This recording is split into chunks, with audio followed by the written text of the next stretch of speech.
اعوذ باللہ من الشیطان الرجیم، بسم اللہ الرحمن الرحیم۔ السلام علیکم پیارے بہن بھائیوں، اللہ پاک سے دعا ہے آپ کو صحت، تندرستی اور امن والی زندگی عطا فرمائے اور آپ کے رزق میں برکت اور کشادگی عطا فرمائے، آمین یا رب العالمین۔ اللہ پاک آپ کو ہر قسم کی پریشانی سے دور فرمائے۔ دوستو، قبر کے عذاب سے بچنے کا وظیفہ،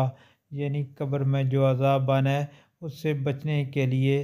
یہ ایک کار آزمودہ وظیفہ ہے، اس پر آپ عمل کریں، انشاءاللہ اللہ پاک رحم فرمائیں گے۔ حضرت عبداللہ بن عباس رضی اللہ تعالیٰ عنہ سے ایک شخص نے کہا، میں تمہیں ایک بات بتاتا ہوں کہ اگر آپ اس پر عمل کرو گے تو منکر نکیر سے خوف نہ کہو گے۔ شب جمعہ میں 2 رکعت نماز ادا کیا کرو اور ہر رکعت میں سورہ فاتحہ 1 بار اور سورہ اخلاص 50 بار پڑھیں، 50 بار پڑھیں اور اس کے بعد اللہ تعالیٰ کے حضور توبہ و استغفار کریں، انشاءاللہ اللہ تعالیٰ آپ پر رحم فرمائیں گے اور آپ کی پریشانی دور فرمائیں گے۔ دوستو، آپ سے گزارش ہے کہ یہ